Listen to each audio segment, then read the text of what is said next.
Evangelho de São Mateus, capítulo 27, versículo 51, diz-nos assim: eis que o véu do santuário se rasgou em duas partes, de alto a baixo. Tremeu a terra, fenderam-se as rochas. Todos acreditam que isso aconteceu? Eu gostaria que vocês repetissem parte deste versículo comigo, todos os que aqui estão. Vamos lá. Eis que o véu, outra vez, do santuário se rasgou em duas partes, de alto a baixo. Só essa parte aí, viu? Agora vamos para Lucas 23, onde você já deixou marcado. Vamos ler o verso 45. Vejamos o que é que diz. E rasgou-se pelo meio o véu do santuário. Você agora vai repetir o versículo comigo. Vamos lá. E rasgou-se. Dá para fazer melhor, vamos lá. Pelo meio o véu do santuário. Vamos mais forte comigo. E rasgou-se pelo meio o véu do santuário. Irmãos, que Deus nesta noite venha falar conosco poderosamente através de sua santa palavra. Hoje vocês já sabem qual é o quarto milagre. O quarto milagre é o véu rasgado. O véu rasgado. Queria muito que vocês prestassem atenção a uma leitura que eu vou fazer aqui, de um antigo escritor judeu, Flávio Josefo.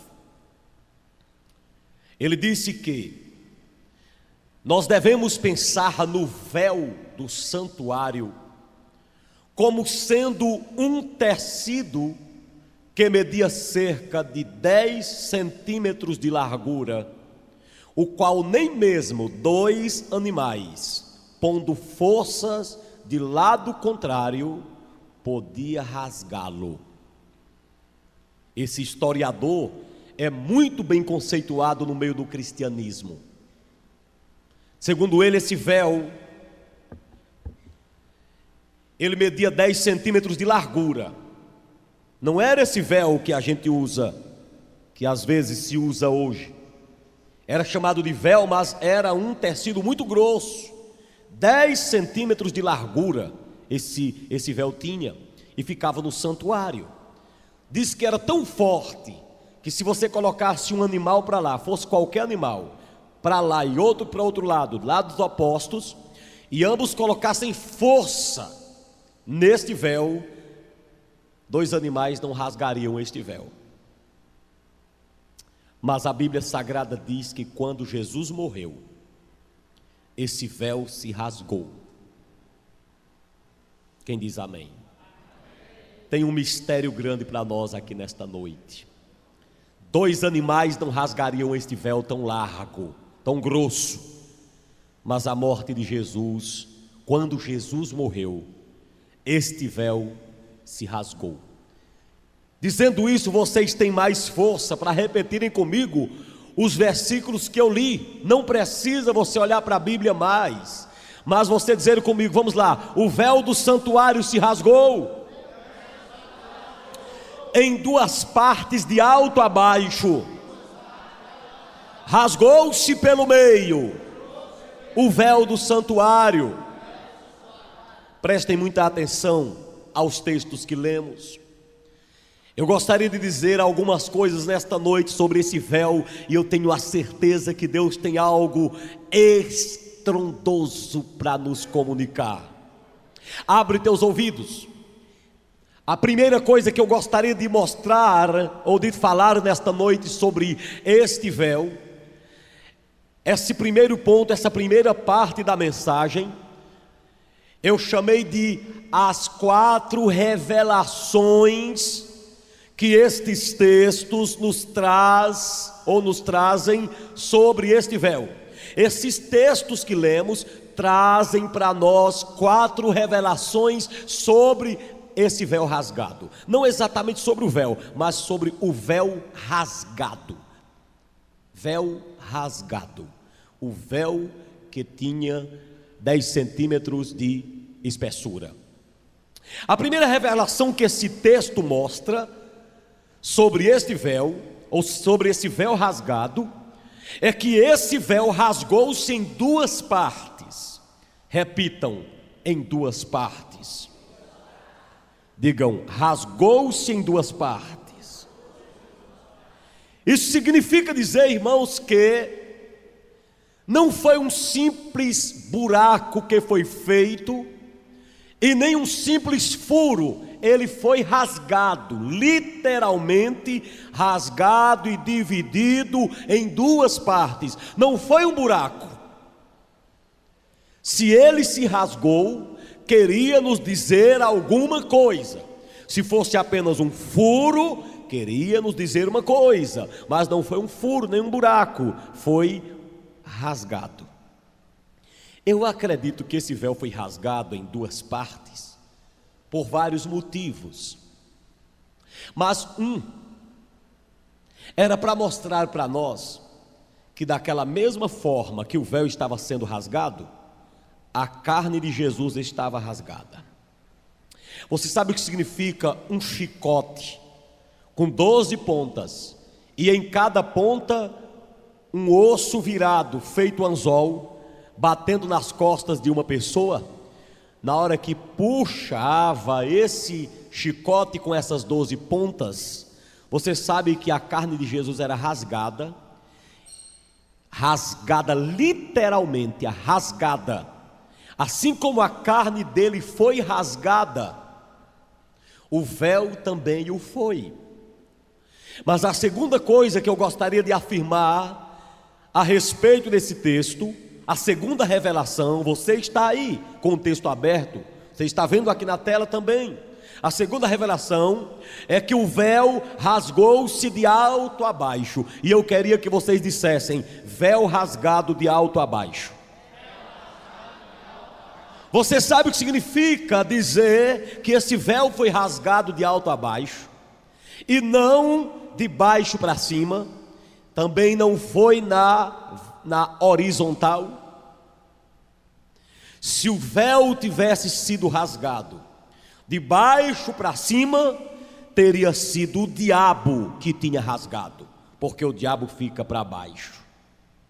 Se o véu tivesse sido rasgado na horizontal, teria sido a mão de um homem, porque o homem reside na terra. Mas como ele foi rasgado de cima para baixo, já está dizendo que nem foi a mão do homem, nem foi a mão do diabo. Quem rasgou o véu foi quem mora lá em cima. Esse véu foi rasgado por alguém que mora lá em cima. Esse véu foi rasgado pela mão do Deus Todo-Poderoso. Foi Deus que rasgou esse véu por algum motivo, e você vai entender já já por que ele rasgou este véu.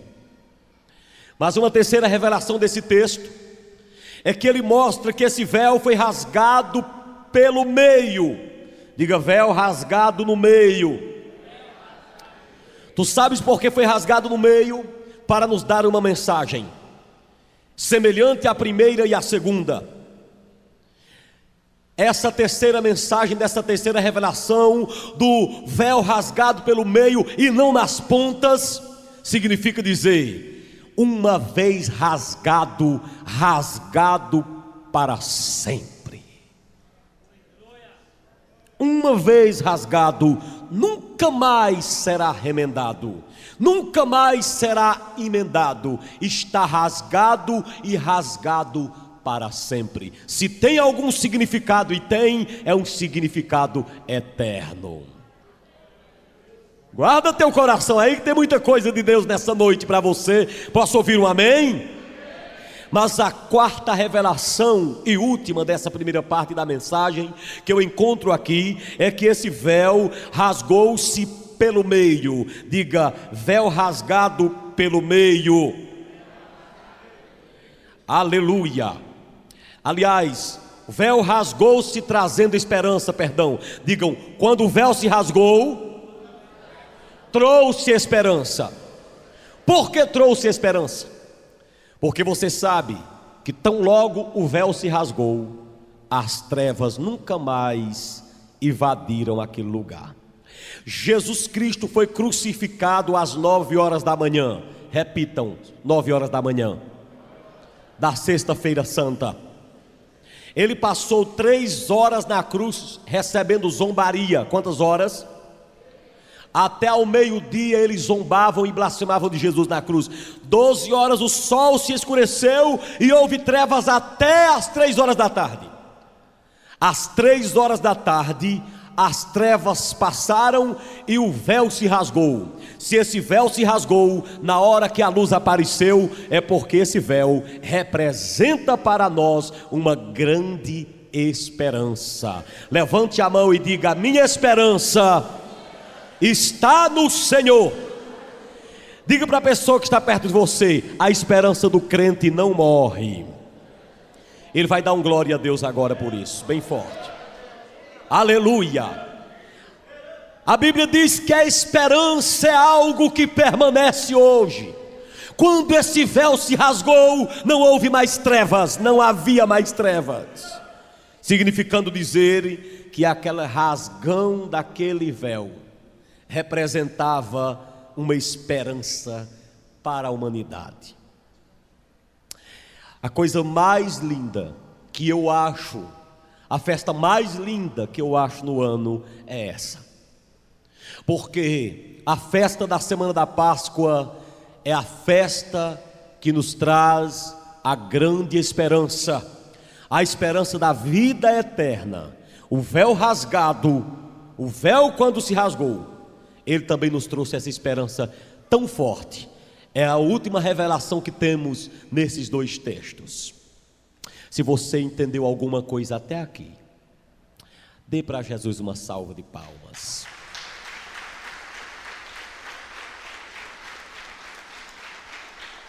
Ok, igreja, preste atenção. Gostaria de trazer para vocês agora algumas verdades sobre esse véu que foi rasgado, com base na posição que ele ocupava lá no templo. Hoje nós temos os templos. No início as igrejas não possuíam templos. A igreja se reunia nas casas dos irmãos. Mas templo é coisa de Deus, está na Bíblia.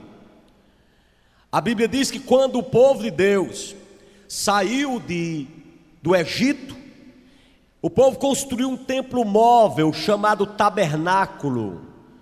Para onde Israel ia, aquele tabernáculo ia. Diga: tabernáculo. E aquele tabernáculo foi construído pelo povo por uma revelação de Deus. Deus deu a planta do tabernáculo, e a planta era mais ou menos assim. Aqui estava o santuário, o prédio construído. Do lado de fora se chamava o átrio. Repita: do lado de dentro, essa parte onde vocês estão aí, era chamado de o santo lugar. Repitam. E essa parte que eu estou era chamado de Santo dos Santos. Repitam. Então vamos lá. O lado exterior se chamava átrio, bem forte. Mais uma vez. O lado onde vocês estão agora, do lado de dentro, era chamado de um santo lugar. Vocês. E o altar, principalmente aqui para ilustrar esse lugar que eu estou, era chamado de Santo dos Santos, ou de lugar santíssimo.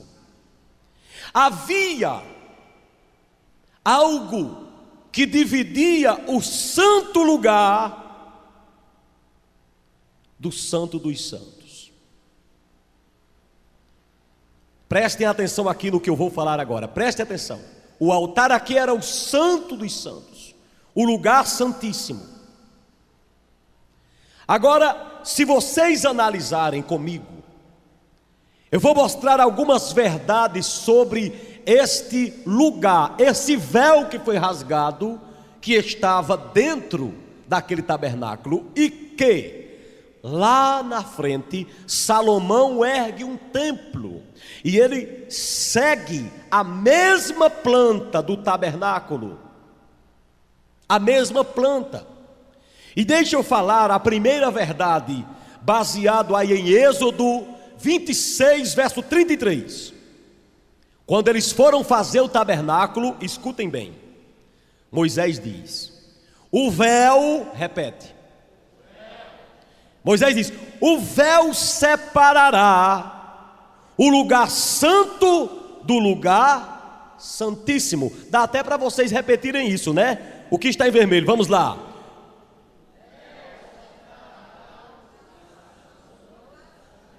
O que era que separava o lugar santo do lugar santíssimo? Vou perguntar outra vez, vocês repetem forte. O que era que dividia o lugar santo do lugar santíssimo? O véu. Cerca de 10 centímetros tinha esse véu. Então esse véu dividia o templo em 2 lugares. A outra coisa que eu gostaria de afirmar para vocês está baseado em Hebreus 9:7. Lá diz que esse véu restringia o acesso do povo a Deus. Nem todo mundo podia ficar perto de Deus. Esse véu restringia o acesso do povo a Deus. O escritor aos Hebreus disse o seguinte: somente o sumo sacerdote entrava no Santo dos Santos apenas uma vez por... Vamos comigo? 1, 2, 3 já. Somente o sumo sacerdote entrava no Santo dos Santos apenas uma vez por ano. Eu vou contar até 3 e vocês vão dizer. 1, 2, 3 já, vai.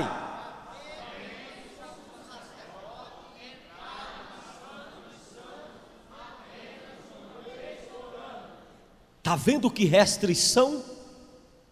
Primeiro, essa parte chamada Santo dos Santos, só quem entrava era o sumo sacerdote. Escute bem. E vocês sabem que o sumo sacerdote era o bispo de hoje, era o pastor presidente de hoje, era o chefe dos sacerdotes. Somente ele podia entrar. Quem está entendendo até aqui?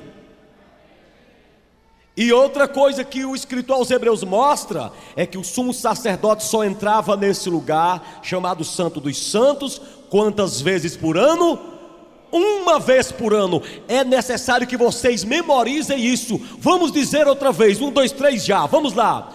Somente o sumo sacerdote entrava no Santo dos Santos, forte agora, apenas uma vez por ano. Escute, e eu vou dizer uma coisa para você. O sumo sacerdote entrava uma vez por ano, mas ainda, segundo os historiadores, com base em textos bíblicos fenomenais, o sumo sacerdote entrava lá, a Bíblia mostra, para fazer uma coisa: expiação pelo pecado do povo. O povo pecava, o sumo sacerdote entrava uma vez por ano, lá no Santo dos Santos, aí ia dizer: Senhor, perdoa teu povo, perdoa teu povo, perdoa teu povo. Só que haviam algumas coisas O sumo sacerdote não podia entrar lá dentro do Santo dos Santos em pecado. Se ele entrasse no Santo dos Santos, eita, eu vou dizer, eu digo, igreja, se ele entrasse em pecado, ele morria lá dentro. Como só podia entrar lá dentro o sumo sacerdote, e só podia haver quantos sumos sacerdotes de uma vez? Um. Se o cara morresse lá dentro, quem iria trazê-lo para fora? Porque ninguém podia entrar. Como era que sabia que ele tinha morrido? Os textos bíblicos dizem que o sumo sacerdote ele tinha umas campainhas no corpo. Para onde o sumo sacerdote ia, campainhas ficavam badalando quando eles entravam, quando o sumo sacerdote entrava no Santo dos Santos. Alguém me ouve? Diz amém. Então, quando o sumo sacerdote entrava, a campainha ficava batendo. Enquanto a campainha estava batendo, o povo lá fora dizia: ele está vivo, ele está vivo, ele está vivo. Agora tem uma coisa: na hora que a campainha parava de bater, aí diziam assim: meu Deus, o sumo sacerdote morreu, e agora para tirá-lo de lá, ninguém pode entrar lá no Santo dos Santos. Aí por isso que, segundo a história, eles entravam lá, irmãos, com uma corda amarrada na perna, porque se morresse, ele era arrastado de lá, porque ninguém podia entrar para pegar o sumo sacerdote, de tão santo que era o lugar. Quem já está compreendendo alguma coisa do mistério de Jeová, sacode a mão para o céu e passe a dar glória a Deus. Então escute, significa dizer que o Antigo Testamento restringia. No Antigo Testamento, esse véu restringia o seu acesso a Deus. Não era todo mundo que podia ter um acesso direto a Deus. Precisava de um sacerdote ou de um sumo sacerdote para se apresentar a Deus. Mas a terceira verdade que quero falar sobre esse véu que se rasgou está baseado, irmãos, lá em Êxodo 26, verso 33. Dentro desse lugar chamado Santo dos Santos, ficava a Arca da Aliança. Repete o nome desse objeto aí. Mais uma vez. Mais uma vez. Moisés disse: colocarás a Arca da Aliança atrás do... Vamos comigo? Colocarás a Arca da Aliança de trás do... 1, 2, 3, já, só vocês.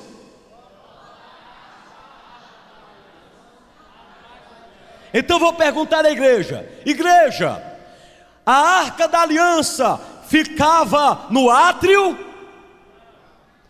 A Arca da Aliança ficava no santo lugar?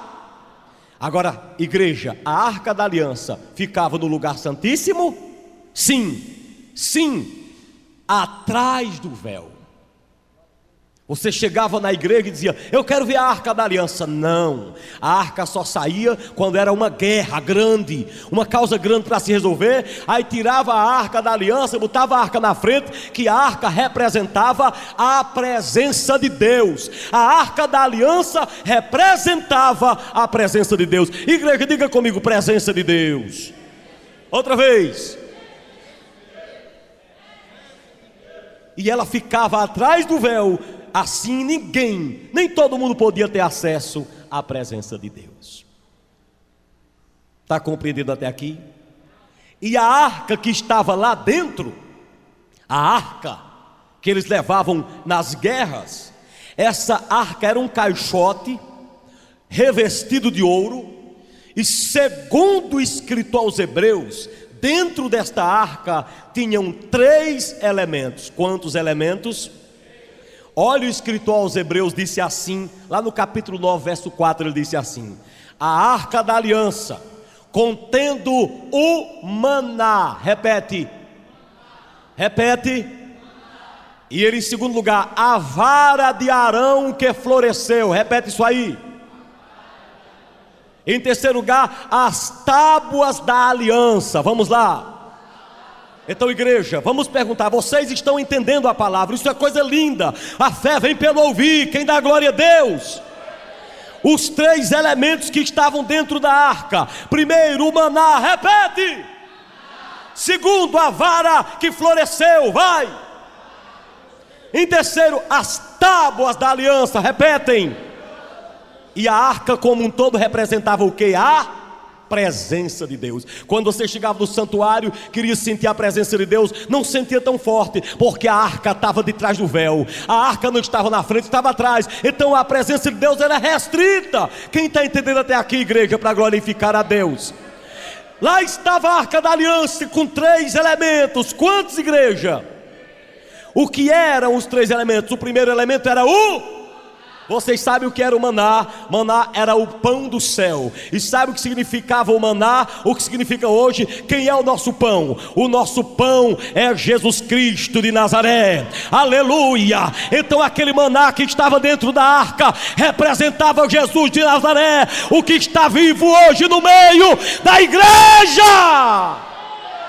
Ele mesmo disse no Novo Testamento: eu sou o maná. Eita! Eu sou o pão vivo que desceu do céu. Vai recebendo poder e graça nesta noite. E as tábuas da lei que estavam dentro da arca representavam, vocês sabem, pega a Bíblia aí, sacode a Bíblia para o céu. As tábuas da lei representavam a palavra de Deus. Quem diz amém? Então pode baixar as Bíblias. Se você chegasse na igreja e dissesse assim: eu quero ter uma aproximação da lei de Deus e da palavra de Deus, você não podia tanto, porque tinha um véu dividindo, e essas tábuas estavam dentro de um caixote chamado Arca da Aliança.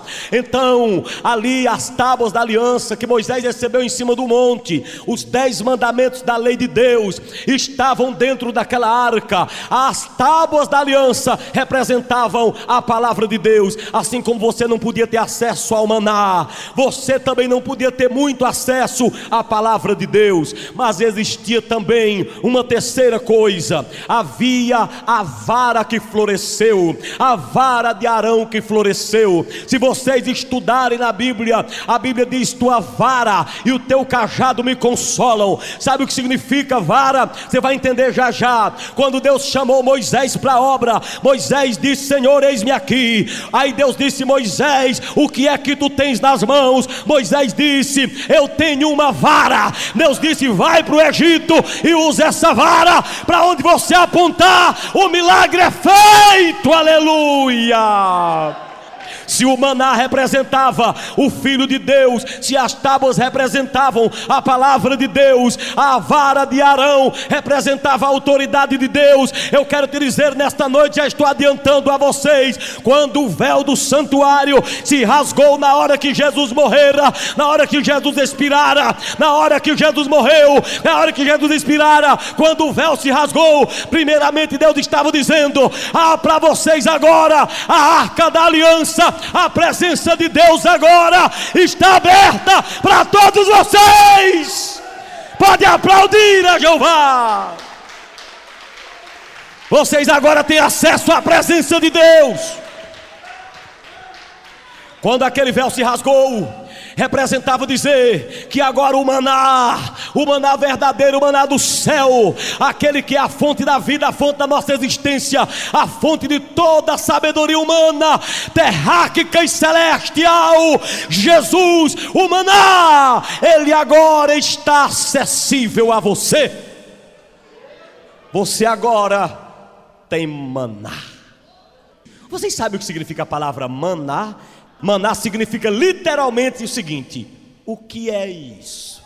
Quem está entendendo o mistério? Você agora está o véu rasgado em sua frente, viu? Você pode entrar no Santo dos Santos e comer do maná. E você sabe o que significa maná? Significa uma perguntinha só: o que é isso? Vai acontecer na tua vida milagre a partir de hoje, aleluia. Quando alguém perguntar o que é isso, o que foi que aconteceu com você, você diga: é maná. Você já está dizendo, maná significa o que é isso, o que é isso.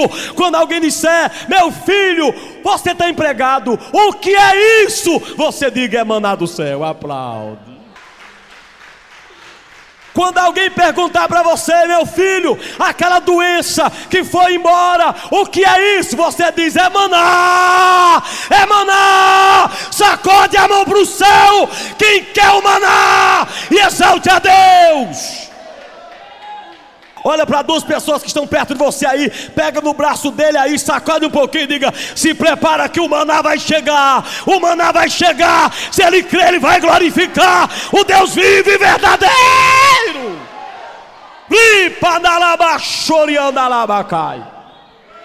Quando o véu se rasgou, significava dizer que agora você pode pegar o maná. Significava dizer também que você agora tem acesso à palavra, às tábuas da lei. Vocês já verem a facilidade que hoje tem da gente ter a palavra de Deus em mãos? A palavra naquela época era guardada a 7 chaves, na arca da aliança que ficava atrás do véu. A palavra de Deus hoje, o diabo não segura mais. Está na tua mão, está no teu celular, está aí de frente do ponto da Bíblia, está no teu computador, está na faixa da tua casa, está de frente das igrejas. O véu foi rasgado. É por isso que a palavra de Deus não tem que segure mais hoje. Antigamente perseguiam a palavra de Deus, e os perseguidores depois passaram a fabricá-la. É porque a palavra de Deus está acessível a todos nós. Mas dentro daquele caixote, aquela arca também tinha uma vara que representava a autoridade. Quem foi que disse que Satanás pode com você, que já entrou através do véu? Não tem mais um véu que divida a sua vida da vida de Deus. Passa pelo átrio, entra no santo lugar e vai para o santo dos santos hoje. Pega a vara da autoridade, e taca na cabeça do diabo e recebe a tua vitória. Eita, mistério grande na terra! Deus está entregando a vara da autoridade hoje, para que você possa destruir cadeias. Rai badara cantalaba xarabadalaba xarabacai. Eita, glorificado seja Deus. Nós vamos partir agora para o final desta mensagem. Eu te mostrei até aqui algumas revelações. Eu mostrei que o véu se rasgou em 2 partes. Eu mostrei que o véu se rasgou de alto a baixo. Eu mostrei que o véu se rasgou pelo meio. Eu disse para vocês que o véu rasgado representa a nossa esperança. Eu também até aqui mostrei para vocês algumas verdades adicionais sobre esse véu, baseado no Antigo Testamento. Eu disse que o véu dividia o templo em 2 lugares. Eu disse a vocês que o véu restringia o acesso do povo ao seu Deus. Eu disse também que esse véu escondia a arca da aliança. Escondendo a arca, estava escondendo a presença de Deus. Escondendo a arca, estava escondendo o maná, estava escondendo a vara de Arão, estava escondendo a palavra. Mas eu já te adiantei, quando o véu foi rasgado, significa dizer, meu irmão, que agora você tem acesso à palavra, agora você tem acesso à autoridade de Deus, agora você tem acesso a Jesus. Eu posso ouvir um glória a Jesus agora, igreja? Você tem acesso. Eu vou terminar essa palavra agora trazendo algumas reflexões sobre esse véu rasgado. A primeira reflexão que eu quero trazer para vocês, para terminar esta mensagem, é que devemos refletir sobre exatamente o que foi feito. O que foi feito naquele dia exatamente? Vocês já imaginaram, quando o véu foi rasgado, o que foi feito? Hebreus capítulo 9, verso 12 diz assim: Cristo como sumo sacerdote. Diga: Cristo, sumo sacerdote. Já está sentindo o mistério? Quem era que entrava lá? Quem era que entrava lá no véu? Quem era que entrava lá onde estava a arca? Aí o escritor aos Hebreus diz assim: Cristo, repete, como sumo sacerdote, agora forte comigo, pelo seu sangue. Mais uma vez. Aí eu continuo para vocês darem glória a Deus. Ele diz assim: entrou no santo dos santos uma vez por todas e obteve eterna redenção. Queridos, quando o véu se rasgou, significa dizer que Jesus entrou no santo dos santos, e agora você não precisa mais atravessar um véu para ter a sua redenção. A sua redenção não é mais por um dia, nem mais por 2 dias, nem por 3. A sua redenção é eterna e não tem fim. Pode aplaudir a Jesus de Nazaré. E agora você pode dizer assim como Paulo: quem nos separará do amor de Cristo? Nem a morte, nem a vida, nem os anjos, nem os principados, nem coisas do presente e nem do futuro, nada poderá me afastar do amor de Deus que está em Cristo Jesus de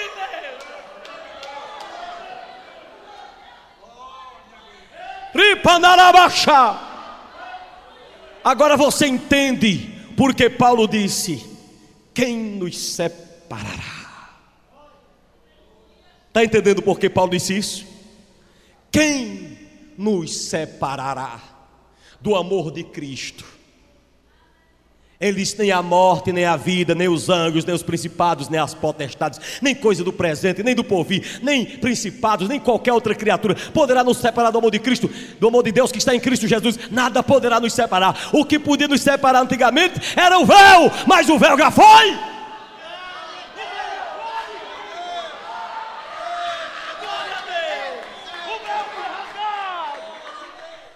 A segunda coisa que devemos refletir é a seguinte: devemos refletir no que foi que nós passamos a possuir. O escritor dos Hebreus diz, capítulo 10, verso 19, ele diz assim: portanto, irmãos, temos plena intrepidez. Para quê? Para quê, igreja? Para entrar no santo dos santos. Ei.